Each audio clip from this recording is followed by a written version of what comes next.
الحمد لله وكفى والصلاة والسلام على عباده الذين اصطفى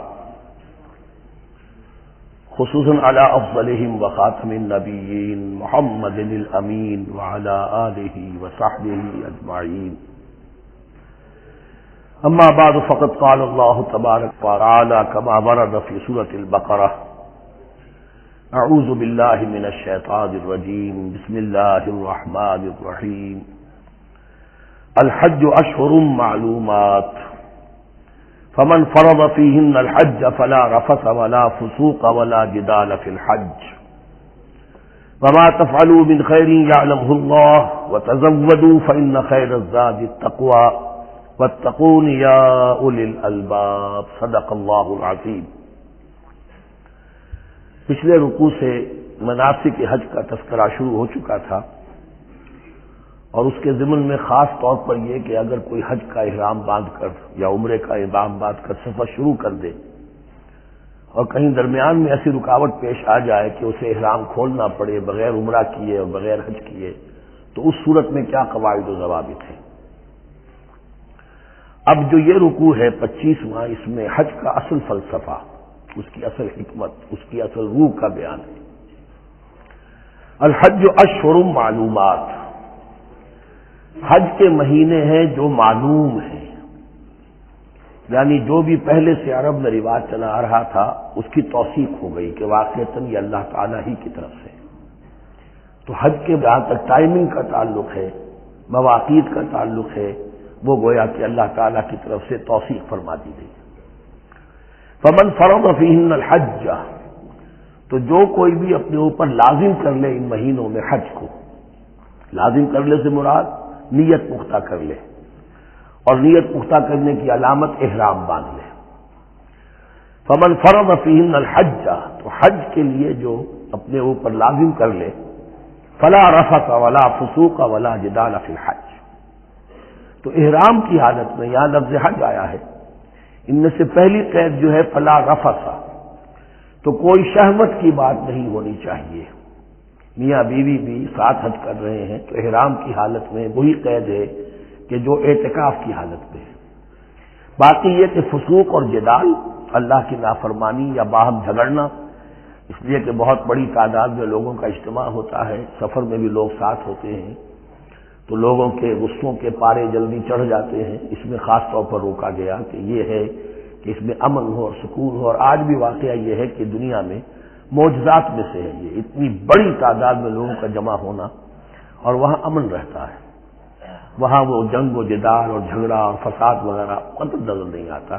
یا تو یہ کہ پچھلے دنوں میں کچھ سیاسی اعتبار سے کوئی مہمیں اٹھائی گئی ہیں، یا یہ کہ کچھ چور اچکوں نے بھی جانا شروع کر دیا ہے وہاں پر، لیکن جھگڑا اور جو گالم گلوچ کی نوبت ہم نے اپنے آنکھوں سے نہیں دیکھی. پچھلے 5-6 مرتبہ حج کی سعادت حاصل ہوئی ہے.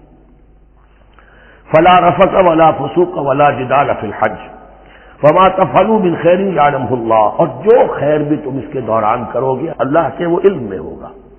نوافل پڑھ رہے ہو، اضافی طواف کر رہے ہو، کوئی اور بھی جو کام کر رہے ہو، تو اس میں کسی اور کو دکھانے کی ضرورت نہیں ہے. اپنے خاموشی کے ساتھ انسان وہ اپنی جو بھی نیکی مزید کما سکے کمائے. جو بھی مناسک حج ہیں ان پر مستضاد. وَتَزَوَّدُوا فَإِنَّ خَيْرَ الزَّادِ التَّقْوَىٰ، اور سفر کے لیے زاد راہ ساتھ لے لیا کرو، اور بہترین زاد راہ تقویٰ ہے. اب اس آیت کے 2 معنی لیے گئے ہیں. ایک تو یہ کہ بہترین زاد راہ تقویٰ ہے، یعنی سفر میں آپ نے زاد راہ خرچ کی شکل میں تو لے لیا، تقویٰ ہے نہیں، تو پھر کیا ہوگا؟ وہ تو صرف پیسہ خرچ کرنے کے لیے اچھا احرام لے لیں گے، اچھی جگہ لے لیں گے قیام کی، تو تقویٰ اگر نہیں ہے تو وہ حج ہی نہیں ہوگا. لیکن اس کا ایک دوسرا مفہوم جو ہے وہ بھی بہت اہم ہے کہ اگر انسان خود اپنا زاد راہ ساتھ نہ لے تو پھر وہاں مانگنا پڑتا ہے. تو تقویٰ سے مراد یہاں ہے سوال سے بچنا. بہتر یہ ہے کہ زاد راہ لے کر چلو، اور یہ کہ اس کے لیے تمہیں کسی کے سامنے سائل نہ بننا پڑے. اگر تم صاحب استطاعت نہیں ہو تو حج تم پر فرض ہی نہیں. خامخواہ کو ایک شے جو تم پر فرض نہیں ہے اس کے لیے وہاں جا کر بھیک مانگنا، یا یہاں سے بھیک مانگ کر یا چندہ لے کر جانا، یہ تو قطعاً غلط حرکت ہے. وَتَزَوَّدُوا فَإِنَّ خَيْرَ الزَّادِ التَّقْوَىٰ وَاتَّقُونِ يَا أُولِي الْأَلْبَابِ، اور یقیناً میرا ہی تقویٰ کرو، مجھ ہی سے ڈرو اے ہوش مندو. لیس علیکم جناح ان تبتغوا فضلا من ربکم، اس میں تم پر کوئی حرج نہیں ہے، کوئی گناہ نہیں ہے کہ تم حج کے سفر کے دوران اپنے رب کا فضل بھی تلاش کرو۔ آدمی ہندوستان سے پاکستان سے جا رہا ہے، اسے ایسی اجناس لے جائے تجارت کے لیے جو وہاں پر بیچ کر کچھ نفع حاصل کر لے، تو یہ تقویٰ کے منافی نہیں ہے۔ اگر وہاں پر کوئی کاروبار کر سکو کرو۔ فَإِذَا أَفَضْتُم مِّنْ عَرَفَاتٍ، تو پھر جب تم عرفات سے واپس لوٹو، اس لیے کہ اصل حج جو ہے وہ عرفہ ہے، الحج العرفہ۔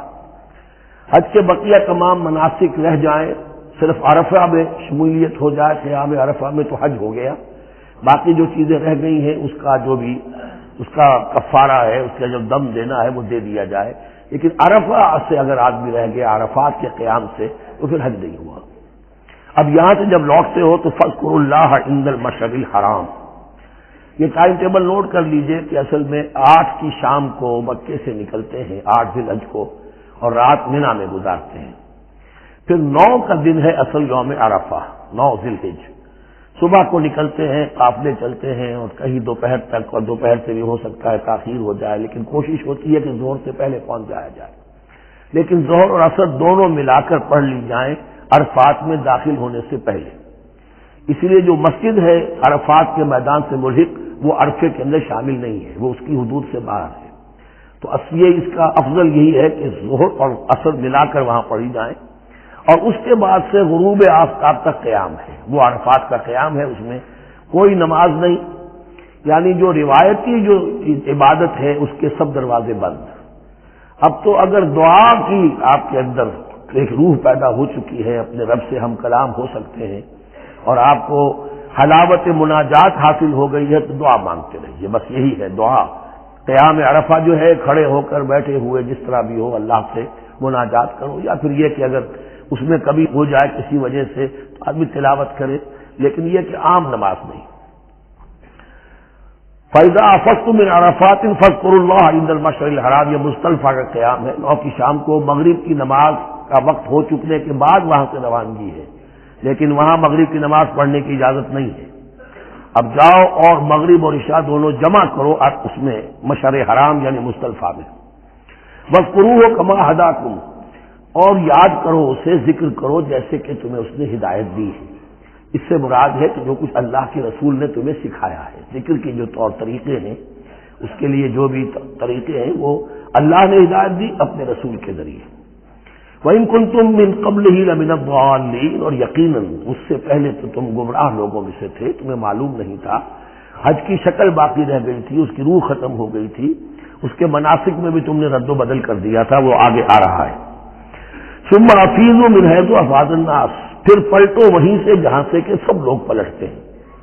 قریش نے یہ کہا تھا کہ ہماری خاص حیثیت ہے کہ ہم تو منا ہی میں مقیم رہیں گے، باہر سے آنے والے لوگ عرفات جائیں اور عرفات سے پھر واپس لوٹیں، یہ سارے مناسک ہمارے لیے نہیں ہیں، ہم تو مکے والے ہیں اور ہماری شان یہ ہے کہ ہم عرفات نہیں جائیں گے، منا ہی میں قیام رہے گا۔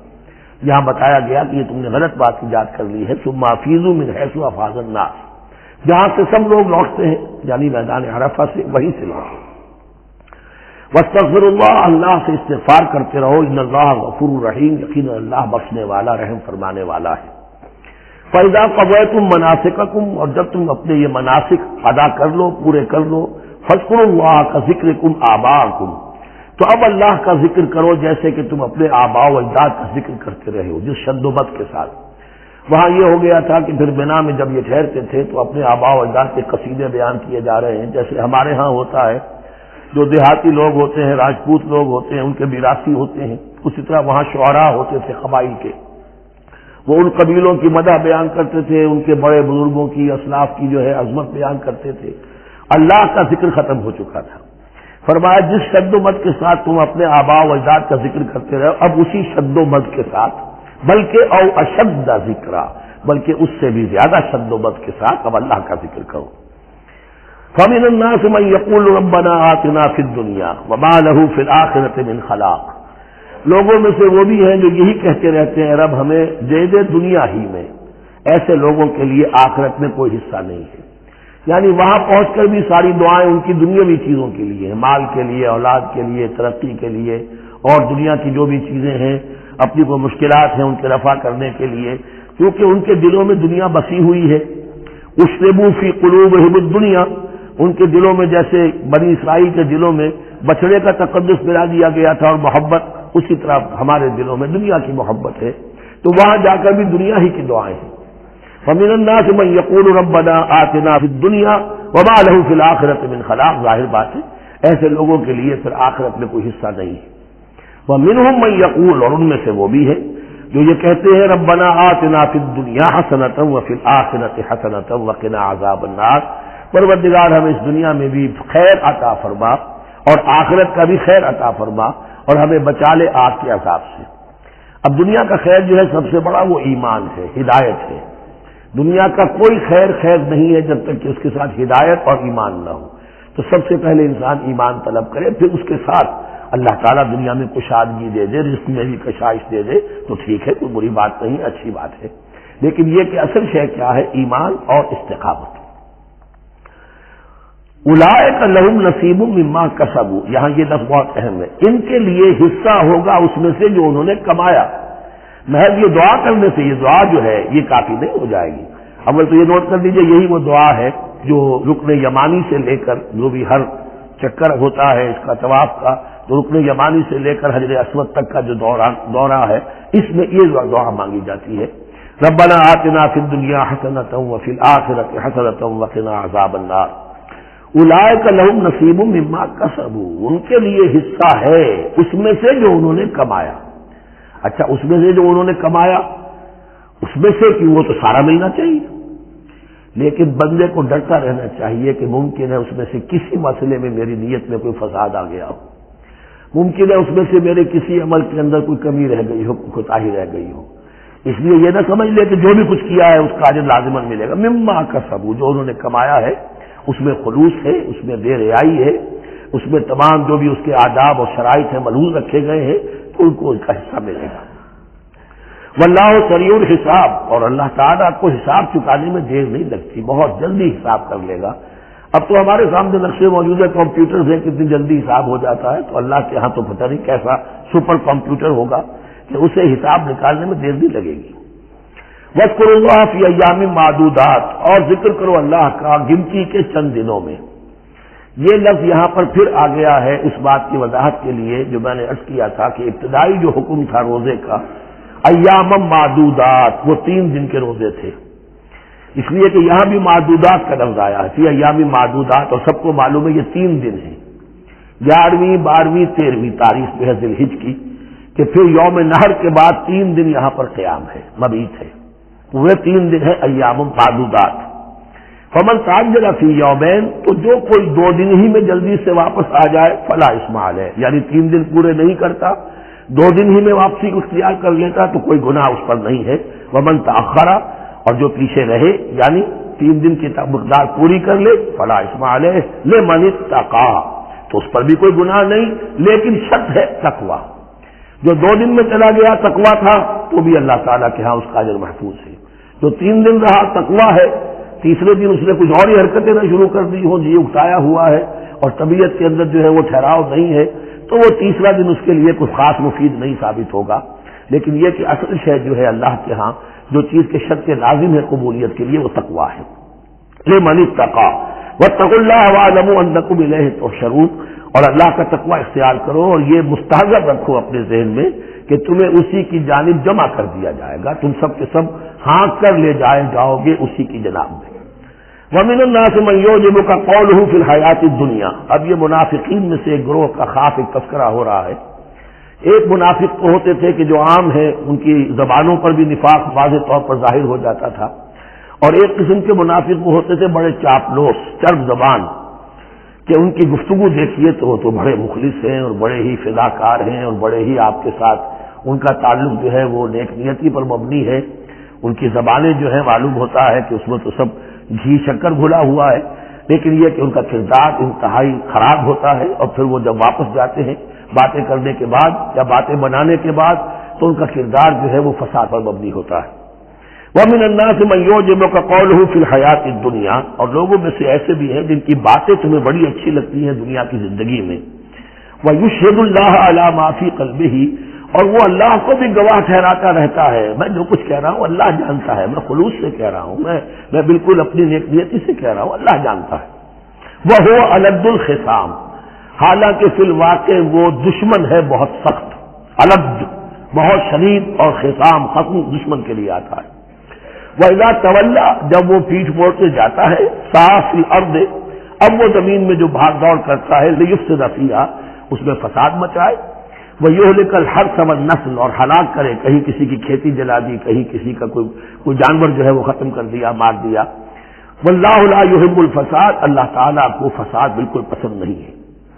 وَإِذَا قِيلَ لَهُ اتَّقِ اللَّهَ، جب ایسے شخص سے کہا جاتا ہے کہ تو اللہ کا خوف کرو، اللہ سے ڈرو، تم باتیں ایسی کرتے ہو، عمل تمہارا یہ ہو رہا ہے، سوچو تو صحیح ہے۔ اخذت العزت بالاسم، تو اس کو اپنی عزت نفس، جھوٹی عزت نفس گناہ پر اور جما دیتی ہے۔ ایک شخص وہ ہوتا ہے جس سے خطا ہو گئی، غلطی ہو گئی، اس نے اپنی خطا تسلیم کر لی تو اصلاح کر لے گا۔ ایک وہ ہے کہ جو کیسے مان لوں میری غلطی ہے، اس کی جھوٹی انا جو ہے اور جو اس کی جھوٹی عزت نفس ہے وہ اسے اور گناہ کے اوپر چپکا دیتی ہے۔ اخذت العزت بالاسم، اس کو اور اس پر ضابط کر دیتی ہے۔ فحسبہ جہنم، تو اس کے لیے تو اب کافی ہے جہنم ہی۔ ولبئس المہاد، اور یقیناً وہ بہت برا ٹھکانہ ہے۔ روایات میں آتا ہے کہ یہ خاص تھا اخنس ابن شریق، اس کا یہ کردار ہے، لیکن یہ تو یوں سمجھیے کہ شان نزول کے اعتبار سے یہ بات ٹھیک ہے، اور یہ کہ تعویل خاص میں اس کو بھی سامنے رکھیں گے، لیکن یہ بھی وہی ہے، کردار ہے، یہ کردار ہر جگہ آپ کو ملے گا۔ اصل میں کردار کو پہچاننا چاہیے اور اس کے حوالے سے اللہ تعالیٰ سے ہدایت طلب کرنی چاہیے کہ اس کردار سے اللہ تعالیٰ ہمیں اپنی حفظ ایمان میں رکھے۔ وَمِنَ النَّاسِ مَن يَشْرِي نَفْسَهُ ابْتِغَاءَ مَرْضَاتِ اللَّهِ، قرآن کا یہ عام اسلوب ہے کہ تقابل ضرور کرتا ہے، فوری تقابل، تو اس میں لوگوں میں سے وہ بھی ہے جو اپنے آپ کو بیچ دیتے ہیں اللہ کی رضا جوئی کے لیے، اپنا تن من دھن، ان صلاتی و نسکی و محیای و مماتی للہ رب العالمین۔ ومن الناس من یشری نفسہ ابتغاء مرضات اللہ واللہ رؤوف بالعباد، اور اللہ اپنے ایسے بندوں کے حق میں بہت شفیق ہے۔ ظاہر بات ہے جس نے یہ ارادہ کر لیا ہو، نیت کر لی ہو، کبھی ایسے شخص سے بھی کوئی کوتاہی ہو سکتی ہے، حالات ہو سکتے ہیں عارضی سے، کبھی جذبات میں آ کر کوئی غلط قدم اٹھ گیا، اللہ پہ معاف فرمائے گا، بڑی شفقت کے ساتھ معاف فرمائے گا۔ طے کر لے انسان، ایک سیدھا راستہ یہی بن جائے، ان صلاتی و نسکی و محیای و مماتی للہ رب العالمین، تو پھر یہ ہے کہ کوئی تیز دوڑے گا، کوئی آہستہ چل سکے گا، مختلف صلاحیتوں کے لوگ ہوتے ہیں، اس میں فرق و تفاوت رہے گا، لیکن جس نے یہ عزم کر لیا ہے اللہ تعالیٰ ان کے حق میں بہت شفیق ہے۔ یا ایھا الذین آمنوا ادخلوا فی السلم کافہ، اے اہل ایمان اسلام میں داخل ہو پورے کے پورے۔ یہ گویا کہ وہ بات اب کہی جا رہی ہے کہ جس کا ریورس یا کانورس ہم بنی اسرائیل کے ساتھ جو خطاب تھا اس میں پڑھ چکے ہیں۔ افتؤمنون ببعض الکتاب وتکفرون ببعض، کیا تم ہماری کتاب، ہمارے دین، ہماری شریعت کے ایک حصے کو مانتے ہو اور ایک کو رد کر دیتے ہو؟ فما جزاء من يفعل ذلك منكم الا خزي في الحياة الدنيا ويوم القيامة يردون الى اشد العذاب، تو جو کوئی بھی تم میں سے یہ روش اختیار کرے گا اس کی کوئی سزا اس کے سوا نہیں ہے کہ دنیا میں ذلت اور خواری ان پر مسلط کر دی جائے اور قیامت کے دن شدید ترین عذاب میں جھونکے۔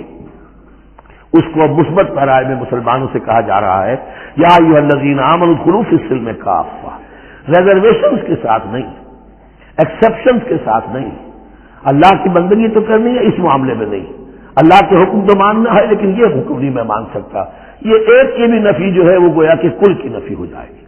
ادخلوا فی السلم کافہ، ٹیک اٹ اور لیو اٹ، یہ پیکج ڈیل ہے، اس میں جزوی بات نہیں ہو سکتی۔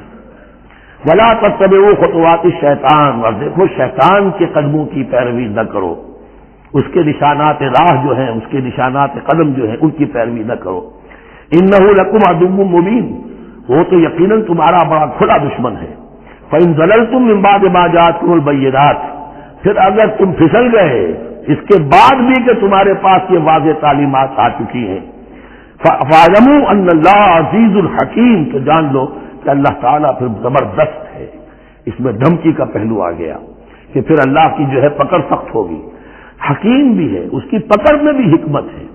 اگر یہ پکڑ نہ ہو تو ظاہر بات ہے کہ پورا نظام جو ہے دین کا وہ پھر بالکل ایک بے منطقی اگر اللہ کی طرف سے کسی گناہ پر پکڑ ہی نہیں ہے تو پھر یہ آزمائش کیا ہوئی؟ پھر جزا و سزا کا کیا سوال؟ پھر جنت اور دوزخ کا کیا معاملہ؟ هل ينظرون الا ان ياتيهم الله في ظلل من الغمام والملائكة وقضي الامر۔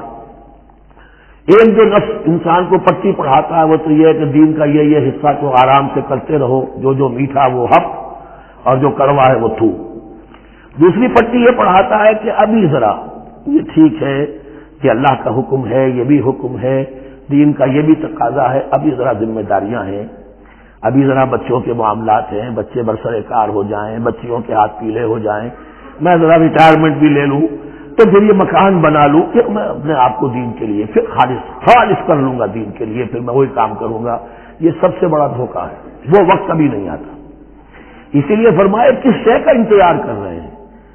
هل ينظرون الا ان ياتيهم الله في ظلل من الغمام، کہ اللہ تعالیٰ آ جائے بادلوں کے سائبانوں میں، والملائکۃ اور فرشتے آ جائیں، وقضی الامر، تو فیصلے چکا دیا جائے گا۔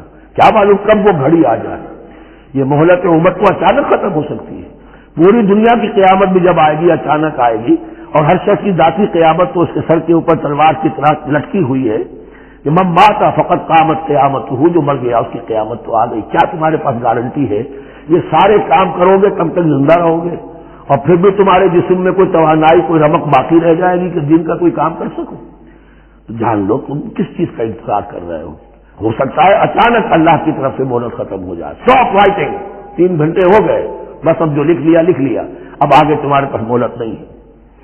وَإِلَى اللَّهِ تُرْجَعُ الْأُمُورُ، اور یقیناً تمام معاملات اللہ ہی کی طرف لوٹا دیے جائیں گے۔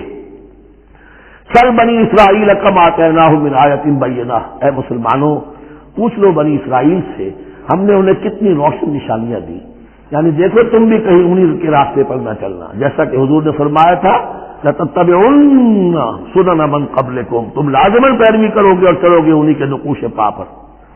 سل بنی اسرائیل کم آتیناہم من آیۃ بینہ وَمَن یُبَدِّلْ نِعْمَتَ اللَّهِ مِن بَعْدِ مَا جَاءَتْهُ فَإِنَّ اللَّهَ شَدِیدُ الْعِقَابِ، لیکن جو شخص اللہ کی اس نعمت جو اس کے پاس آ گئی ہے اس میں تبدیلی کرتا ہے، اس میں تحریف کرتا ہے، یا اس میں تحریف کرتا ہے یا اپنے آپ کو بدل لیتا ہے، من بعد ما جاءت ہو، اس کے بعد کہ وہ نعمت اس کے پاس آ گئی، فإن اللہ شدید العقاب، تو یہ جان لو اللہ پھر سزا دینے میں بھی سخت ہے۔ اس کی مثال وہی رکھیے کہ 2 مرتبہ فرمایا یا بنی اسرائیل اذکروا نعمتی التي انعمت علیکم وانی فضلتکم علی العالمین، لیکن انہی سے کہا گیا ضربت علیہم الذلۃ والمسکنۃ وباؤوا بغضب من اللہ، اور یہ مضمون بھی دوبارہ پھر آ جائے گا سورہ آل عمران میں۔ زین للذین کفروا الحیات الدنیا، ان کافروں کے لیے دنیا کی زندگی جو ہے بڑی مزین کر دی گئی ہے، ان کے نگاہوں میں کھب گئی ہے، یہاں کی چمک دمک ہے، شان و شوکت ہے، لمبی لمبی کاریں ہوں چمکیلی نئے ماڈل کی، بڑی اونچی اونچی بلڈنگیں ہوں، حویلیاں ہوں، اعلیٰ کوٹھیاں ہوں، اب یہ ساری چیزیں کس کو اچھی نہیں لگتی، لیکن یہ کہ کفار کے دلوں میں ان کی محبت اتنی پل جاتی ہے کہ پھر کوئی اچھی بات ان کے کوئی زندگی میں نہیں رہتی، نہ کوئی اچھی بات اثر کرتی ہے۔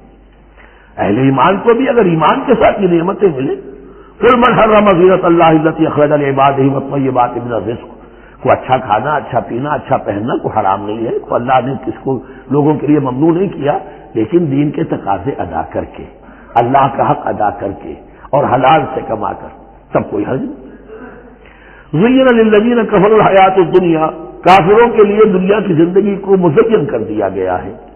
وہ حدیث بھی ذہن میں لے آئیے، دنیا سجن المومن و جنت الکافر، یہ دنیا جو ہے مومن کے لیے ایک قید خانہ اور کافر کے لیے باغ ہے۔ وَيَسْخَرُونَ مِنَ الَّذِينَ آمَنُوا، اور وہ مذاق اڑاتے ہیں اہل ایمان کا، دیکھو ان فینیٹکس کو، ان پاگلوں کو، ان بیوقوفوں کو۔ وَيَسْخَرُونَ مِنَ الَّذِينَ آمَنُوا وَالَّذِينَ اتَّقَوْا وَالَّذِينَ اتَّقَوْا فَوْقَهُمْ يَوْمَ الْقِيَامَةِ، اور جن لوگوں نے تقویٰ کی روش اختیار کی تھی قیامت کے دن اب وہ ان کے اوپر ہوں گے، اور بلکہ ہمیں سورہ مطففین میں تو آگے چل کر پتہ چلے گا پھر اہل ایمان ان کا مذاق اڑائیں گے۔ واللہ یرزق من یشاء بغیر حساب، اور اللہ تعالیٰ رزق عطا فرمائے گا جس کو چاہے گا بغیر حساب، یہ جنت کی طرف اشارہ ہے۔ اب یہ جو آیت آ رہی ہے پھر ایک طویل آیت ہے، جسے میں نے عرض کیا تھا بڑے بڑے حسین اور خوشنما حکمت کے اور علم کے اور معرفت کے پھول جو ہیں وہ اس بنتی میں بن دیے گئے ہیں۔ 2 کلڑیاں یعنی شریعت، عبادات اور معاملات، 2 لڑیاں انفاق اور جہاد قتال، جہاد بالمال، جہاد بالنفس، اور ان میں یہ پھول آ جاتے ہیں عظیم۔ اس کو میں نے عنوان دیا ہے آیت الاختلاف، آیت الآیات، آیت البر، اور یہ آیت الاختلاف۔ اختلاف کیوں ہوتا رہا ہے؟ اور یہ بہت اہم ہے، اس لیے کہ جو وحدت ادیان کا فلسفہ دنیا میں کچھ لوگوں کی طرف سے پیش ہوتا ہے، اس کا ایک حصہ صحیح ہے اور ایک حصہ غلط ہے۔ صحیح کون سا ہے، غلط کون سا ہے، وہ اس آیت سے معلوم ہوگا۔ کان الناس امۃ واحدۃ، اس میں کوئی شک نہیں، پہلے تو انسان سب کے سب ایک امت تھے، حضرت آدم کی نسل، حضرت آدم نبی ہیں تو امت تو ایک ہی تھی، جب تک کہ ان کے اندر گمراہی پیدا نہیں ہوئی، اختلافات نہیں ہوئی، شیطان نے کچھ لوگوں کو نہیں ورگلایا، اس وقت تک تو کان الناس امۃ واحدہ، تمام انسان ایک ہی امت تھے۔ اب یہاں پہ سمجھ لیجئے کہ یہاں اس کے بعد ایک حرف محذوف ہے، ثم اختلفوا، پھر ان میں اختلافات ہوئے، فساد پیدا ہوا، کچھ لوگوں نے گمراہی کی سرنوشت اختیار کر لی، ایک بیٹا اگر حابیل تھا تو دوسرا قابیل بھی تھا۔ فبعث اللہ النبیین مبشرین ومنذرین، تو اب اللہ نے نبیوں کو بھیجنا شروع کیا جو بشارت دیتے تھے نیکوکاروں کو اور جو خبردار کرتے تھے غلط کاروں کو۔ وانزل معهم الکتاب بالحق لیحکم بین الناس فیما اختلفوا فیہ، اور اللہ نے ان کے ساتھ کتاب نازل فرمائی اپنی، تاکہ وہ حق کے ساتھ نازل فرمائی، تاکہ وہ فیصلہ کر دے لوگوں کے مابین ان امور میں جن میں انہوں نے اختلاف کیا تھا۔ وَمَا اخْتَلَفَ فِيهِ إِلَّا الَّذِينَ أُوتُوهُ مِن بَعْدِ مَا جَاءَتْهُمُ الْبَيِّنَاتُ بَغْيًا بَيْنَهُمْ، اور پھر جو اختلاف کیا ان میں سے تو نہیں کیا اختلاف کرنے والوں نے مگر جن کو کہ وہ کتاب دی جا چکی تھی، ہدایت دی جا چکی تھی، من بعد ما جاءتهم البینات، اور اس کا سبب کیا تھا، بغیم بینہم، یہ لفظ میں نے پہلے بھی نوٹ کروایا تھا، بغیم بینہم، دی ارج ٹو ڈومینیٹ، سدم سدہ، سارا فساد دنیا میں جو ہوتا ہے، دی ارج ٹو ڈومینیٹ، آدمی جو ہے میں اس کی بات کیوں مانوں، یہ کیوں نہ میری مانے، یہ ہے کہ جس میں جو بھی سربراہی اور بالادستی حاصل کرنے کی جو ایک انسان کے اندر ایک ہے امنگ ہے، یہ امنگ رکھی گئی ہے انسان میں، جہاں انسان کے اندر اچھے میلانات رکھے گئے، برے بھی رکھے گئے، نفس بھی تو انسان ہی میں ہے، اس لیے کہ انہی کی درمیان حق و باطل کی کشمکش چلتی ہے انسان کے باطن میں، حق و باطل کی ایک کشاکش انسان کے باطن میں چلتی ہے، ایک خارج میں چلتی ہے۔ تو فرمایا پھر ہم نے اپنے رسول بھیجنے شروع کیے، فبعث اللہ النبیین مبشرین ومنذرین وانزل معهم الکتاب بالحق لیحکم بین الناس فیما اختلفوا فیہ وما اختلف فیہ الا الذین اوتوہ من بعد ما جاءتهم البینات بغیا بینہم فہدی اللہ الذین آمنوا لما اختلفوا فیہ من الحق باذنہ، تب اس کے بعد اللہ تعالی نے ہدایت دی ان لوگوں کو جو ایمان لائے ان چیزوں کے بارے میں جس میں کہ وہ اختلاف کر چکے تھے حق سے، اپنے حکم سے اللہ نے ان کو ایمان کی طرف ہدایت فرما دی۔ واللہ یہدی من یشاء الی صراط مستقیم، اور اللہ ہدایت دیتا ہے جس کو چاہتا ہے سیدھے راہ کی طرف۔ لیکن اس کا دوسرا ترجمہ یہ بھی ہوگا اللہ ہدایت دیتا ہے اس کو جو چاہتا ہے، من یشاء، من یشاء میں اللہ کی مشیت بھی ہے اور جو ہدایت کا طالب ہوتا ہے، واللہ یہدی من یشاء، جو چاہتا ہے ہدایت کا طالب ہوگا، یہ اللہ کے ذمے ہے، اللہ نے اسے اپنے اوپر ایک ذمہ داری سمجھا ہے کہ اس کو یقیناً ہدایت دے گا۔ والذین جاہدوا فینا لنہدینہم سبلنا، جو ہمارے راستے میں کوششیں کریں گے، حق کی طرف بڑھنا چاہیں گے، ہم لازماً ان کو راستہ دکھائیں گے، اپنے راستوں کی طرف ان کی رہنمائی کریں گے، یہ اللہ نے اپنے ذمہ لیا ہے۔ اب حسب تم، اب بڑی سخت آیت آ رہی ہے، یہ بھی بڑی لذت دینے والی آیت ہے۔ اب دیکھیے صحابہ کرام میں سے ایک بڑی تعداد تھی کہ جو مکے کی سختیاں جھیل کر آئے تھے، مہاجرین، ان کے لیے تو اب جو بھی مراحل آئندہ آنے والے تھے وہ کوئی ایسے ثقیل نہیں تھے، ایسے مشکل نہیں تھے، وہ سختیاں تو وہاں نہیں انہوں نے جھیلنی تھی کہ جو کہ مکے میں مہاجرین نے جھیلی تھی۔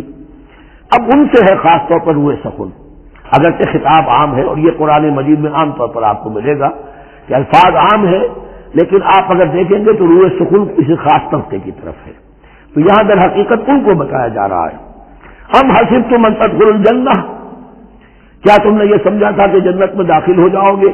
ولما یاتکم مثل الذین خلوا من قبلکم، حالانکہ ابھی تک تو تمہارے اوپر وہ حالات و واقعات تو وارد ہی نہیں ہوئے جو ان پر ہوئے تھے جو تم سے پہلے تھے۔ مستہم الباساء، انہیں آ لیا پہنچی ان کو سختی بھوک کی، والضراء اور تکالیف، وزلزلوا اور وہ ہلا مارے گئے، حتی یقول الرسول والذین آمنوا معہ متی نصر اللہ، یہاں تک کہ پکار اٹھا وقت کا رسول اور جو ان کے ساتھ اہل ایمان تھے، کب آئے گی اللہ کی مدد، الا ان نصر اللہ قریب، اب انہیں یہ خوشخبری دی گئی کہ آگاہ ہو جاؤ اللہ کی مدد قریب ہے۔ یعنی اللہ آزماتا ہے، یہ وہی بات ہے جو اس سے پہلے آ چکی ہے 19ویں رکوع میں بالکل شروع میں، وَلَنَبْلُوَنَّكُمْ بِشَيْءٍ مِّنَ الْخَوْفِ وَالْجُوعِ وَنَقْصٍ مِّنَ الْأَمْوَالِ وَالْأَنفُسِ وَالثَّمَرَاتِ، ہم لازماً آزمائیں گے۔ یہ کوئی پھولوں بھرا راستہ نہیں ہے، پھولوں کی سیج نہیں ہے، حق کا راستہ ہے، یہ کانٹوں بھرا بستر ہے، کانٹوں بھرا راستہ ہے، اس کے لیے ذہناً تیار ہو جاؤ۔ در رہے منزل لیلا کہ خطر ہاس بسے، شرط اول قدمی نفس کے مریدو باشی، دیکھ سمجھ کر آؤ۔ ام حسبتم ان تدخلوا الجنة ولما يأتكم مثل الذين خلوا من قبلكم مستهم البأساء والضراء وزلزلوا حتى يقول الرسول والذين آمنوا معه متى نصر الله ألا إن نصر الله قريب۔ یہ آیت پھر مسلمانوں کو، صحابہ کرام کو سورہ صف میں یہ خوشخبری سنائی گئی جبکہ غزوہ احزاب واقع ہو چکا تھا اور شدید ترین امتحان سے محمد الرسول اللہ اور ان کے صحابہ گزر چکے تھے کامیابی کے ساتھ، تب انہیں خوشخبری دی گئی ہے۔ سورہ صف اس وقت نازل ہوئی ہے، وَأُخْرَىٰ تُحِبُّونَهَا نَصْرٌ مِّنَ اللَّهِ وَفَتْحٌ قَرِيبٌ۔ اب تمہارے لیے وہ خوشخبری ہے، اے نبی بشر المومنین، اپنے اہل ایمان ساتھیوں کو بشارت دے دیجئے کہ اب وہ وقت آ گیا ہے کہ اللہ کی نصرت کے دروازے کھلتے چلے جائیں گے۔ یسألونک ماذا ينفقون، یہ آپ سے پوچھ رہے ہیں کہ وہ کیا خرچ کریں، جو انفاق کے لیے کہا جا رہا ہے کیا خرچ کریں۔ تو انسان جو بھی بھلائی کے لیے خرچ نکالے اس میں سب سے پہلا حق کن کا ہے؟ قل ما انفقتم من خیر، کہہ دیجئے جو بھی تم خرچ کرو خیر میں سے، دولت میں سے، مال اسماد میں سے، فللوالدین، سب سے پہلا جو حق ہے وہ والدین کا ہے، والاقربین اور رشتہ داروں کا ہے، والیتامى اور یتیموں کا ہے، والمساکین اور محتاجوں کا ہے، وابن السبیل اور مسافر کا ہے، وما تفعلوا من خیر فإن اللہ بہ علیم، اور جو بھی خیر تم کماؤ گے، جو کام بھی اچھا کرو گے، جان لو وہ اللہ کے علم میں ہے۔ یہ ضرورت نہیں ہے کہ دنیا واقف ہو اس سے، تمہیں اگر اللہ سے لینا ہے تو اللہ تو رات کے اندھیرے میں بھی دیکھ رہا ہے، اور تمہارے داہنے ہاتھ میں جو کچھ دیا ہے بائیں کو پتہ نہیں چلا تو اللہ کو تو پھر بھی پتہ چل گیا۔ اب یہ سخت آیت اور آ گئی، کتب علیکم القتال۔ اب میں نے کہا تھا نا کہ یہ لڑیاں جو ہیں چونکہ بٹی ہوئی ہیں تو ایک لال اور ایک پیلی اور ایک ہری اور ایک نیلی، تو یہ نظر آتی ہے ایک طرف سے کہ کٹے ہوئے ہیں رنگ، ان کو کھول دیں گے تو ہر لڑی مکمل ہو جائے گی، ایک گویا کہ تسلسل ہے۔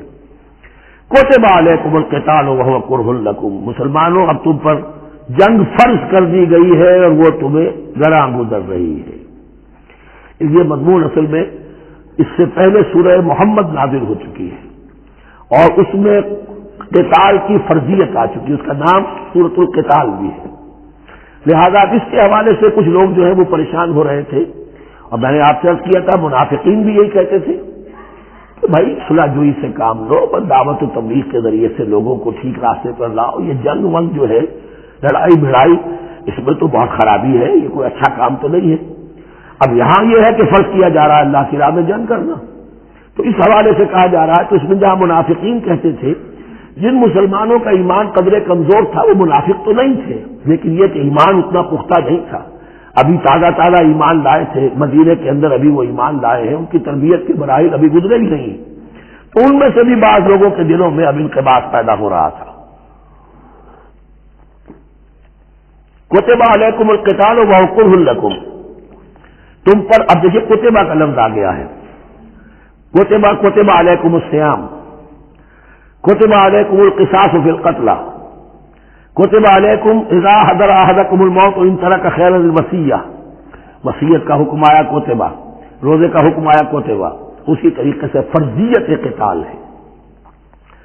کتب علیکم القتال وہو کرہ لکم، وہ تمہیں بری لگ رہی ہے، فعسیٰ ان تکرہوا شیئا، اور ہو سکتا ہے کہ تم کسی شے کو ناپسند کرو، وہو خیر لکم، ذرا حالانکہ اسی میں تمہارے لیے خیر ہو، وعسیٰ ان تحبوا شیئا وہو شر لکم، اور ہو سکتا ہے کہ تم کسی چیز کو پسند کرو ذرا حالانکہ وہ تمہارے لیے شر ہو، واللہ یعلم وانتم لا تعلمون، اللہ جانتا ہے تم نہیں جانتے۔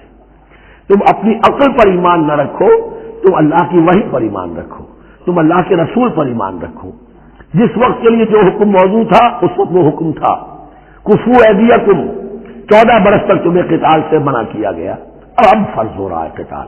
اب تمہارے لیے لازم وقت کا جو ہے امر الحال کو پہچانو.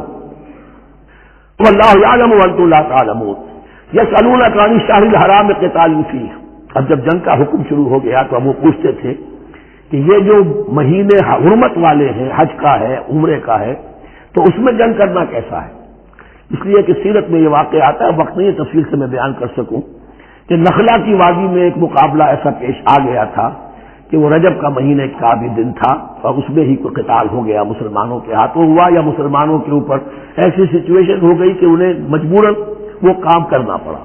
اس پر شور اٹھا دیا. دیکھو ان لوگوں کا کیا حال ہے، بنے پھرتے ہیں اللہ والے، رسول والے، دین والے، آخرت والے، اور ان کا حال یہ ہے کہ یہ حرمت والے مہینے کو انہوں نے بٹا لگا دیا، اس میں جنگ کی ہے. یہ اصل میں ان حضرات کی طرف سے گویا کہ اللہ تعالیٰ اپنے ان مومن بندوں کی طرف سے خود صفائی پیش کر رہے ہیں. یسألونک عن الشہر الحرام قتال فیہ. یہ پوچھتے ہیں آپ سے حرمت والے مہینوں میں قتال کا حکم. قل قتال فیہ کبیر. کہہ دیجیے ہاں حرمت والے مہینے میں جنگ کرنا بہت بڑی بات ہے، یعنی بہت بڑا گناہ ہے، لیکن وصد عن سبیل اللہ وکفر بہ والمسجد الحرام واخراج اہلہ منہ اکبر عند اللہ. یہ بھی تو دیکھو کہ جن لوگوں نے وہ جرم کیے ہیں کہ جنہوں نے اللہ کے راستے سے روک دیا، اللہ کا کفر کیا، مسجد حرام کے راستے روک دیے مسلمانوں کے لیے، اب یہ نہیں جا سکتے، بیت اللہ میں عبادت نہیں کر سکتے، اخراج اہلہ منہ اس میں سے لوگوں کو نکلنے پہ مجبور کر دیا مکے کے مسلمانوں کو. اکبر عند اللہ. گناہ تو وہ بھی ہے لیکن یہ کہیں بڑا گناہ ہے اللہ کے نزدیک. تو سینس آف پروپورشن ہونا چاہیے کہ کس چیز کے مقابلے میں کس شے کی برائی ہے. والفتنۃ اکبر من القتل. یہ پہلے بھی آ چکا ہے، والفتنۃ اشد من القتل. اب آیا والفتنۃ اکبر من القتل. فتنہ ہر وہ کیفیت ہے جس میں صاحب ایمان کے لیے ایمان پر قائم رہنا اور اسلام پر عمل کرنا مشکل ہو جائے. آج کا پورا معاشرہ فتنہ ہے، اسلام پر عمل کرنا مشکل ہے. بدماشی کے راستے کھلے ہوئے ہیں، حرام خوری کے راستے کھلے ہوئے ہیں. حلال عقل حلال، دانتوں پسینہ آئے تو شاید نصیب ہو. شادی کے نکاح کے راستے بند کیے ہوئے ہیں، یہ شرطیں ہیں اور یہ شرطیں ہیں اور یہ شرطیں ہیں اور یہ ہے اور یہ چیزیں لازمی ہیں، اور زنا کے راستے کھلے. جائیے جس معاشرے کے اندر جب غلبہ باطل کا ہوگا حق پر چلنا ممکن نہیں رہے گا. وہ جو باطل کا غلبہ ہے وہ سب سے بڑا فتنہ ہے. والفتنہ تو اکبر من القتل. فتنہ جو ہے بہت بڑی شے ہے قتل کے مقابلے میں. ولا یزالون یقاتلونکم حتی یردوکم عن دینکم ان استطاعوا. اور سن لو یہ لوگ تم سے جنگ کرتے رہیں گے یہاں تک کہ لوٹا دیں تمہیں اپنے دین سے اگر وہ کر سکتے ہوں. وہ تو تلے ہوئے ہیں اس پر کہ تمہیں لوٹا کر لے جائیں گے اپنے دین سے. یہاں اشارہ ہو رہا ہے مشرکین مکہ کی طرف، کیونکہ اب یہ تمہید چل رہی ہے سورہ بقرہ کے اندر غزوہ بدر کے لیے. اب اس کے بعد غزوہ بدر ہونے والا ہے، اس کے لیے ذہنی تیاری. ولا یزالون یقاتلونکم حتی یردوکم عن دینکم ان استطاعوا. وہ تو اپنی کوشش کرتے رہیں گے کہ تمہیں تمہارے دین سے پھرا کر لوٹا کر واپس لے جائیں اگر ان میں طاقت ہے. ومن یرتد منکم عن دینہ. اور سن لو جو بھی کوئی تم میں سے پھر گیا، مرتد ہو گیا اپنے دین سے، فیمت، اور اسی حالت میں اس کی موت آ گئی، وہو کافر، کہ وہ کافر ہی تھا، فاولئک حبطت اعمالهم فی الدنیا والآخرہ. تو یہ وہ لوگ ہوں گے کہ جن کے تمام اعمال دنیا اور آخرت میں حبط ہو گئے. پہلے کتنے ہی نیکیاں کی ہوئی تھیں، کتنے ہی نمازیں پڑھی ہوئی تھیں، کتنا ہی جو ہے انفاق کیا تھا، صدقات دیے تھے، کچھ بھی کیا، سب کا سب زیرو ہو جائے گا. وَأُولَٰئِكَ أَصْحَابُ النَّارِ هُمْ فِيهَا خَالِدُونَ. اور وہ ہوں گے جہنم والے اور رہیں گے اس میں ہمیشہ ہمیشہ. إِنَّ الَّذِينَ آمَنُوا وَالَّذِينَ هَاجَرُوا وَجَاهَدُوا فِي سَبِيلِ اللَّهِ أُولَٰئِكَ يَرْجُونَ رَحْمَتَ اللَّهِ وَاللَّهُ غَفُورٌ رَحِيمٌ. یقیناً وہی لوگ جو ایمان لائے اور جنہوں نے ہجرت کی اور جہاد کیا اللہ کی راہ میں، یہ وہ لوگ ہیں جو اللہ کی رحمت کے امیدوار ہیں. بڑا لطیف طنز ہے ان پر. جا رہے ہیں حرام کے راستے پر، اللہ رحمت فرمائے گا. اللہ رحمت نہیں فرماتا. اللہ کی رحمت کا مستحق بننا پڑتا ہے. اللہ کی رحمت کا مستحق وہی ہے. ان الذین آمنوا والذین ہاجروا وجاہدوا فی سبیل اللہ اولئک یرجون رحمت اللہ. وہ امیدوار ہیں اللہ کی رحمت کے. وہ امید کرے تو ان کی امید بجا ہے. واللہ غفور الرحیم، اور یقیناً اللہ تعالیٰ غفور الرحیم ہے. یسألونک عن الخمر والمیسر. اب دیکھیے یہاں سے شریعت کا جو بلو پرنٹ اب تیار ہونا شروع ہوا. کچھ احکام پہلے آ چکے اور کچھ احکام اب آ رہے ہیں، تو بیچ بیچ میں یہ لڑیاں جو ہے کٹی ہوئی ہیں. یہ آپ سے پوچھ رہے ہیں نبی صلی اللہ علیہ وسلم شراب اور جوئے کے بارے میں. قل فیہما اسم کبیر، اے نبی ان سے کہہ دیجئے کہ ان دونوں کے اندر بہت بڑے گناہ کی پہلو ہے. ومنافع للناس، اور لوگوں کے لیے کوئی منفعتیں بھی ہیں. واسمہما اکبر من نفعہما، اور ان کا جو گناہ کا پہلو ہے وہ نفع کے پہلو سے بڑا ہے. بس یعنی اشارہ کر دیا کہ چھوڑ دو اس کو.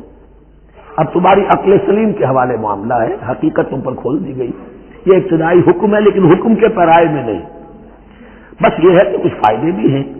وہ تو ہے میں سے غرض نشاط ہے کہ روسیات کو ایک گولا بے خودی مجھے دن رات چاہیے، اور میں کدے کی راہ سے ہو کر گزر گیا ورنہ سفر حیات کا بے حد طویل تھا. یہ حکمت سمجھ لیجئے کہ جوئے میں اور میسر میں کیا چیز مشترک ہے کہ دونوں کو جمع کیا گیا. شراب میں بھی انسان حقائق سے اپنے آپ کو منقطع کرتا ہے اور محنت سے جی چراتا ہے. doesn't want to see the facts، مواجہہ کرنے کو تیار نہیں، فیس کرنے کو تیار نہیں ہے bitter facts آف لائف کو. تو میں ایک گونا بے خودی مجھے دن رات چاہیے.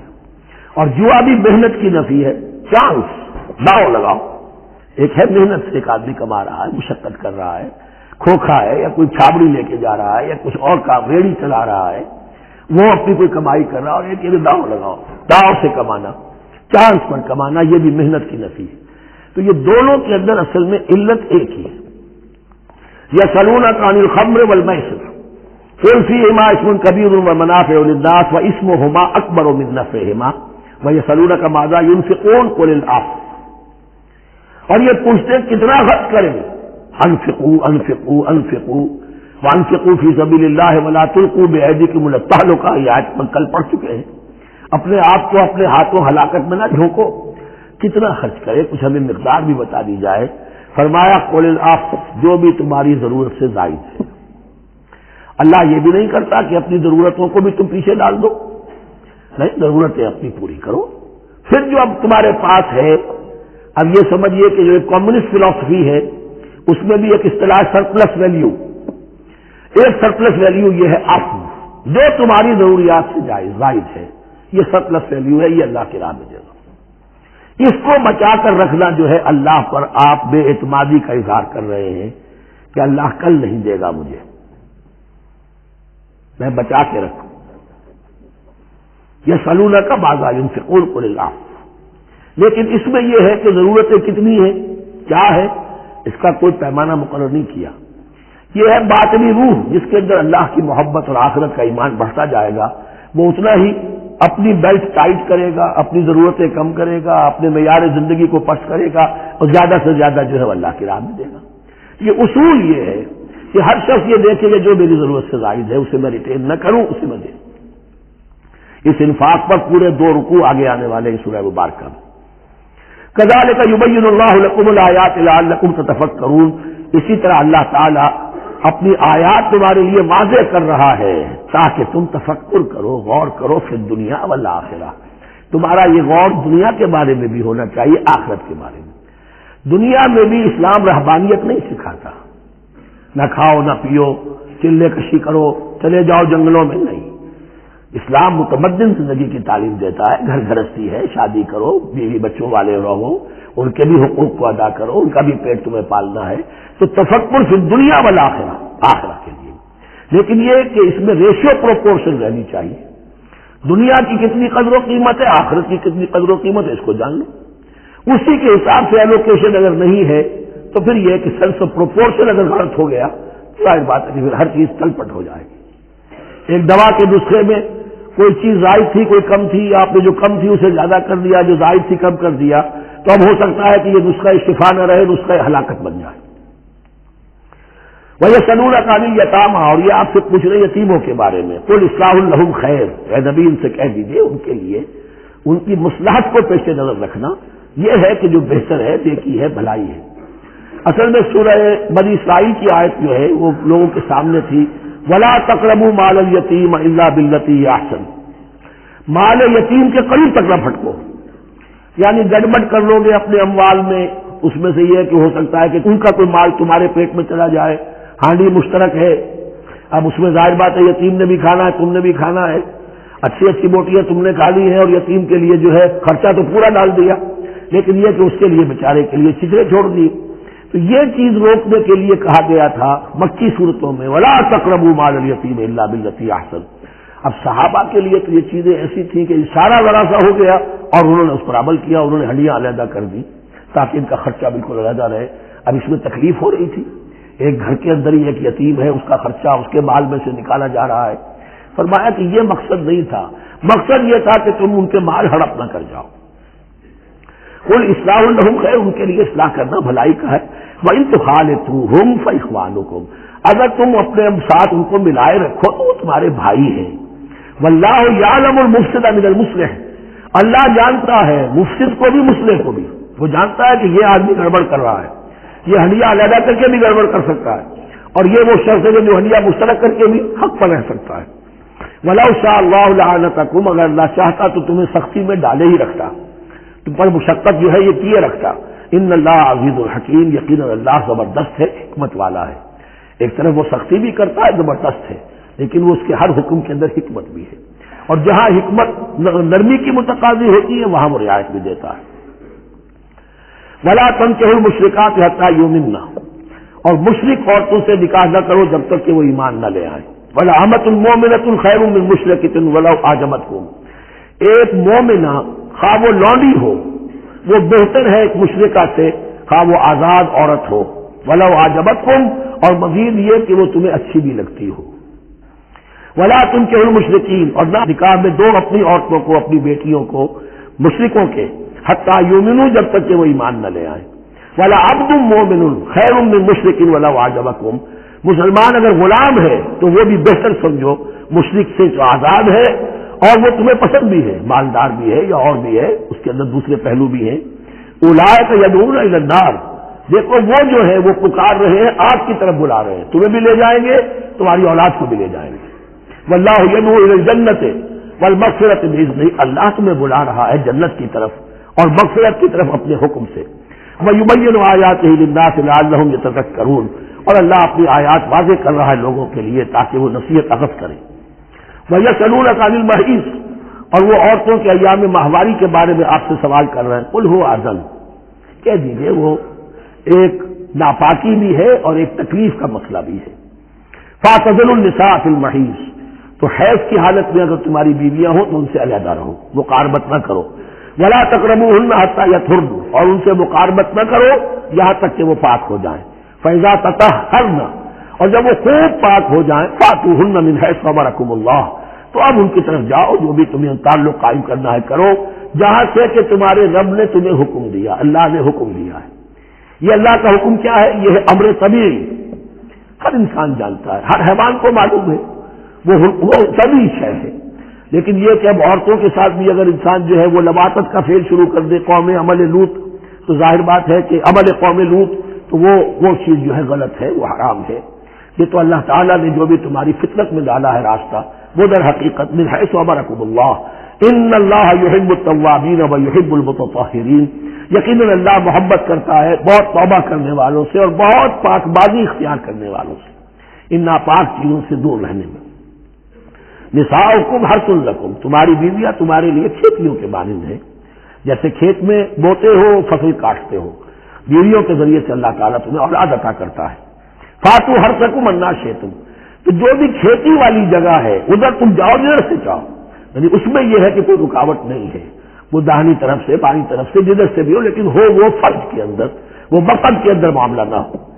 فاتو حرثکم انا شئتم وقدموا لانفسکم، اور اپنے آگے کے لیے سامان کرو، یعنی اپنی اولاد۔ انسان جو ہے بڑھاپے کے لیے اس کا ایسٹ بنتی ہے اس کی اولاد۔ آج تو دنیا اولاد سے بھاگتی ہے، لیکن ایک زمانے میں تو اولاد جو ہے وہ عصائے پیری شمار ہوتی تھی۔ وقدموا لانفسکم واتقوا اللہ واعلموا انکم ملاقوہ، اور اللہ کا تقوی اختیار کرو۔ ابھی آپ دیکھیں گے کہ جو حکم بھی شریعت کا آئے گا بار بار تکرار کے ساتھ جو ہے اس میں تو تقوی کا ذکر بار بار آئے گا کہ ایک قانون ہے، اس کی قانونیت ہے، ایک ہے تقوی۔ قانون کی لاکھ پیروی کی جا رہی ہے تقویٰ نہ ہو تو وہ قانون جو ہے وہ مذاق بن جائے گا، تماشا بن جائے گا. اس کے بعد مثالیں آئیں گی ابھی. واتقوا اللہ واعلموا انکم ملاقوہ، اور اللہ کا تقویٰ اختیار کرو اور جان لو تمہیں اس سے مل کر رہنا ہے، حاضر ہونا ہے اس کے جناب میں. وبشر المؤمنین، اور اے نبی اہل ایمان کو بشارت دے دیجیے. ولا تجعلوا اللہ عرضۃ لایمانکم، ایک اور حکم آ گیا، اللہ تعالیٰ کا نام جو ہے وہ تختہ مشق نہ بنا لو اپنی قسموں کے لیے. قسم کھا بیٹھا میں تو اللہ کی قسم کھا بیٹھا ہوں، اب یہ قسم کھا بیٹھا اس لیے میں یہ کام نہیں کر سکتا. چاہے وہ نیکی کا کام تھا، کسی وقت غصے میں آدمی آ کر قسم کھا بیٹھتا ہے. حضرت ابوبکر صدیق نے بھی قسم کھا لی تھی. مستح ان کا ایک ایسا تھا مسلمان غریب جس کی وہ مدد کیا کرتے تھے، لیکن مستح بھی جب حضرت عائشہ پر تہمت میں ملوث ہو گیا تو حضرت ابوبکر نے قسم کھا لی کہ یہ بدبخت جس کی میں سرپرستی کرتا رہا یہ بھی میری بیٹی پر تہمت لگانے میں شامل ہوگی، اب میں اس کی کبھی مدد نہیں کروں گا. یہ سورہ نور میں آئے گا. ان سے کہا گیا نہیں ایسا نہ کرو، تم اپنے نیکی کے دروازے کو کیوں بند کرتے ہو؟ قسم کھا لی، قسم کو کھول دو، کفارہ دو. ولا تجعلوا اللہ عرضۃ لایمانکم ان تبروا وتتقوا، نیکی کا کام کرنے سے، تقویٰ کے کام سے رکنے کے لیے قسم کھا لینا. وتصلحوا بین الناس، اور اس سے کہ لوگوں کے مابین مصالحت کرو. اب آپ نے کسی دو بھائیوں کے درمیان جھگڑا تھا، مصالحت کی کوشش کی، آپ کی بات نہیں مانی گئی، اب اللہ کی قسم ہے صاحب اب میں آپ کے معاملے میں دخل نہیں دوں گا، اب میں تو قسم کھا بیٹھا. نہیں بھائی، اصلاح بین الناس جو ہے، اصلاح ذات البین، یہ کرتے رہو. اور ایسی قسم کھائی ہے اس کا کفارہ دو. واللہ سمیع علیم، اور اللہ تعالیٰ سننے والا اور جاننے والا ہے. لا یؤاخذکم اللہ باللغو فی ایمانکم، اللہ تعالیٰ مؤاخذہ نہیں کرے گا تم سے جو تم بغیر مقصد کے، بغیر عزم اور ارادے کے قسم کھا بیٹھتے ہو. یہ عربوں کا رواج ہے، واللہ باللہ کے بغیر ان کا کوئی جملہ شروع ہی نہیں ہوتا. تو یہ در حقیقت قسم کھانے کا ان کی اس وقت نیت نہیں ہوتی، بلکہ یہ ان کا ایک جس کو ہم کہتے ہیں تقیہ کلام ہے، ان کا ایک اسلوب ہے گفتگو کا، واللہ باللہ ہے. تو اس پر مؤاخذہ نہیں ہے. وَلَٰكِن يُؤَاخِذُكُم بِمَا كَسَبَتْ قُلُوبُكُم، ہاں جو تم نے ارادہ کر کے، تمہارے دلی ارادے کے ساتھ جو تم نے قسم کھائی ہے پھر اس پر مؤاخذہ ہوگا. اس سے توڑو گے اس کا ایک کفارہ ہے، وہ بعد میں آئے گا. وہ کفارہ جو ہے وہ پھر سورہ مائدہ کے اندر آ جائے گا. میں نے عرض کیا تھا کہ یہ اصل میں سورہ بقرہ میں بلو پرنٹ آ رہا ہے شریعت اسلامی کا، اور اس کے جو اصل چیزیں ہیں وہ پوری تکمیلی احکام وہ پھر آخر میں آئیں گے. کچھ سورہ نساء ہے، کچھ سورہ مائدہ. واللہ غفور حلیم، اللہ غفور ہے، بخشنے والا ہے اور حلیم ہے، فوراً نہیں پکڑتا، فوراً سزا نہیں دیتا، مہلت دیتا ہے کہ اصلاح کر لو. للذین یؤلون من نسائہم تربص اربعۃ اشہر، اب یہ بھی ایک قسم کھا لی جاتی تھی کہ کسی وقت کسی مرد نے، کسی شوہر نے قسم کھا لی اب میں اپنی بیوی کے قریب نہیں جاؤں گا، ناراض ہو گئے، غصہ آ گیا، میں تمہارے سے کوئی تعلق نہیں رکھوں گا. یہ ایلا کہلاتا تھا. حضور نے بھی ایلا فرمایا تھا اپنی ازواج مطہرات سے جب انہوں نے کچھ زیادہ نفقے کا مطالبہ کیا تھا کہ اب عام مسلمانوں کے ہاں بھی خوشحالی آ گئی ہے تو اب ہمارے اوپر یہ سختی کیوں ہے، ہمارا بھی جو نفقات ہیں، ہمارا جو خرچ ہے وظائف میں بڑھائے جائیں. اس پر حضور نے پھر ایلا کیا، اس کا ذکر ہے وہ بعد میں آئے گا. لیکن وہاں عام طور پر لوگ قسم کھا کے بیٹھ جاتے تھے. اب قسم کھا لی ہے، پچھتا بھی رہے، کیا کرے، قسم کھا کے بھی اب بیوی کے پاس کیسے جائے.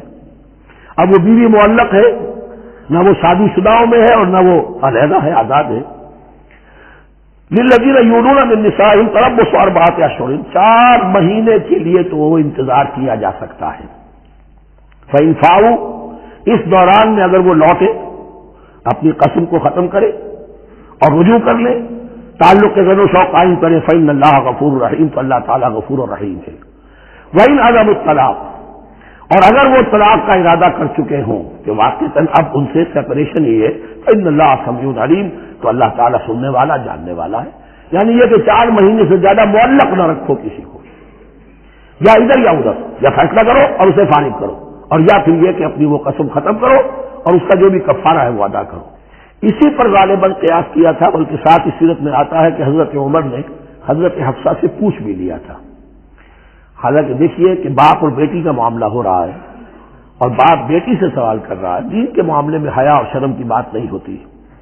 ان اللہ لا یستحی ان یضرب مثلا ما بعوضۃ فما فوقها، تو یہ کہ جو لوگ جہاد پر جاتے تھے کچھ سال بھر گھر واپس نہیں آ رہا، اب ایک طرف تو ان پر مشقت ہے، وہ بیویوں سے دور ہیں، اہل و عیال سے دور ہیں، ادھر عورتیں جو ہیں وہ بغیر شوہروں کے وقت گزار رہی ہیں.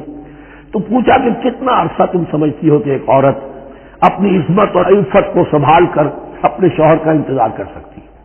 تو حضرت حفصہ نے کہا 4 ماہ. اور میں سمجھتا ہوں شاید انہوں نے اسی پر کہا ہو کہ یہ معلق رکھنے کا حکم بھی قرآن مجید میں جو ہے زیادہ سے زیادہ اس کی مہلت 4 مہینے ہے. والمطلقات یتربصن بانفسهن 3 قروء، اور جنہیں طلاق دے دی جائے ان پر لازم ہے کہ وہ اپنے جیوں کو روکے رکھیں 3 حیض تک. یہ عدت ہے، طلاق کے بعد 3 مہینے کی عدت ہے. اس عدت میں یا تو شوہر رجوع کر لے گا اگر 1 یا 2 طلاقیں ہیں، تیسری طلاق ہو گئی تو رجوع کا حق نہیں ہے، وہ بعد میں بات آ جائے گی. اور اسی میں چاہے تو اس کے بعد جب مدت ختم ہو جائے گی تو پھر اب شوہر کا حق ختم ہو جائے گا، اب وہ آزاد ہوگی، لیکن اس مدت کے اندر وہ دوسری شادی نہیں کر سکتی. والمطلقات یتربصن بانفسهن 3 قروء ولا يحل لهن ان يكتمن ما خلق الله في ارحامهن، اور ان کے لیے یہ حلال نہیں ہے، جائز نہیں ہے کہ وہ چھپا لے جو کچھ کہ اللہ نے پیدا کر دیا ہو ان کے ارحام میں. اگر حمل ٹھہر گیا ہے اور بیوی کو ڈر ہے کہ اب یہ شوہر تو طلاق دے دے گا، وہ اپنا حمل چھپا رہی ہے تاکہ پتہ ہی نہ چلے اس کو، کیونکہ وہ چاہے گی کہ بچہ میرے پاس رہے، بچہ بچی جو بھی ہو. ظاہر بات ہے کہ بچہ اور بچی جو ہے وہ ماں کے لیے تو جگر گوشہ ہے، اس کے جسم کا ٹکڑا ہے، اس کے جسم کا لوتھڑا ہے، تو وہ چھپانے کی ٹینڈنسی ہوتی ہے کہ وہ جھگڑا ہی نہ اٹھے. ولا يحل لهن ان يكتمن، ان کے لیے جائز نہیں ہے کہ وہ چھپائیں ما خلق الله في ارحامهن، جو کچھ کے پیدا کر دیا ہے اللہ نے ان کے رحموں میں. ان كن يؤمن بالله واليوم الاخر، اگر وہ فی الواقع ایمان رکھنے والی ہے اللہ پر اور یوم آخر پر. وبعولتهن احق بردهن في ذلك ان ارادوا اصلاحا، اور یہ جو عدت کی مدت ہے اس میں ان کے شوہروں کو حق حاصل ہے، زیادہ حقدار ہے کہ انہیں لوٹا لیں. اسے رجعت کہتے ہیں، رجوع کیا جا سکتا ہے عدت کے اندر لیکن تیسری طلاق کے بعد نہیں. پہلی طلاق، دوسری طلاق، اس کے بعد دونوں میں جو عدت ہوگی اس میں رجوع کر سکتا ہے شوہر، اس کا اختیار ہے. بیوی کو نہ کہنے کا اختیار نہیں ہے کہ اب تم طلاق دے چکے ہو، اب میں تمہاری بات ماننے کو تیار نہیں ہوں، اس کا اسے حق نہیں ہے. اسے پھر وہ مرد کا جو حق ہے وَبَعُولَتُهُنَّ أَحَقُّ بِرَدِّهِنَّ، وہ زیادہ حقدار ہے کہ انہیں لوٹا لے. فی ذالک، اس مدت کے اندر ان ارادوا اصلاحا، اگر وہ واقعتاً اصلاح ہی چاہتے ہیں. وَلَهُنَّ مِثْلُ الَّذِي عَلَيْهِنَّ بِالْمَعْرُوفِ، اور ان کے لیے حقوق ہیں جو کہ مناسبت سے ہیں ان کی ذمہ داریوں کے. وَلِلرِّجَالِ عَلَيْهِنَّ دَرَجَةٌ، اور مردوں کو ان پر ایک درجہ فوقیت کا، ایک درجہ فضیلت کا، ایک درجہ حقوق کا حاصل ہے. واللہ عزیز الحکیم، اور اللہ زبردست ہے اور حکمت والا ہے. یہ آیت اصل میں اس زمانے میں بہت مس انٹرپریٹ ہوئی ہے اور بعض مترجمین نے بھی ترجمہ غلط کیا ہے. یعنی اس کا یہ ترجمہ کرنا لہن مثل الذی علیہن، ان کے بھی حقوق مردوں پر ویسے ہی ہیں جیسے مردوں کے حقوق ہیں ان پر. تو یہ تو مساوات ہو گئی، اور مساوات جو اسلامی شریعت میں مرد اور عورت کے درمیان، شوہر اور بیوی کے درمیان نہیں ہے. مراد کیا ہے؟ لام اور اعلیٰ کا جو استعمال ہوتا ہے عربی میں، لام کسی کے حق کے لیے اور اعلیٰ کسی کی ذمہ داری کے لیے. لہن، ان کے لیے حقوق ہیں، مثل الذی علیہن، جیسے کہ ان پر ذمہ داریاں ہیں. اللہ تعالیٰ نے جیسے ذمہ داری مرد پر ڈالی ہے ویسے حقوق اس کو دیے ہیں. جیسی ذمہ داری عورت پر ڈالی ہے اس کی مناسبت سے کورسپونڈنگلی پروپورشنیٹ جو ہے اس کو بھی حق دے دیے ہیں. اور اس بات کو کھول دیا، مساوات کہاں سے آئے گی جب کہہ دیا وَلِلرِّجَالِ عَلَيْهِنَّ دَرَجَةٌ، اور مردوں کو ان پر ایک درجہ حاصل ہے، فوقیت کا درجہ حاصل ہے. واللہ عزیز الحکیم، اب یہ تمہیں پسند ہو تب بھی اور ناپسند ہو تب بھی اللہ تعالی عزیز ہے، حکیم ہے، وہ سب کچھ جاننے والا ہے اور وہ زبردست ہے، جو چاہے حکم دے، اور حکیم ہے، حکمت والا ہے، اس کا حکم حکمت پر مبنی ہے. بارک اللہ لی ولکم فی القرآن العظیم ونفعنی وإیاکم بالآیات والذکر الحکیم.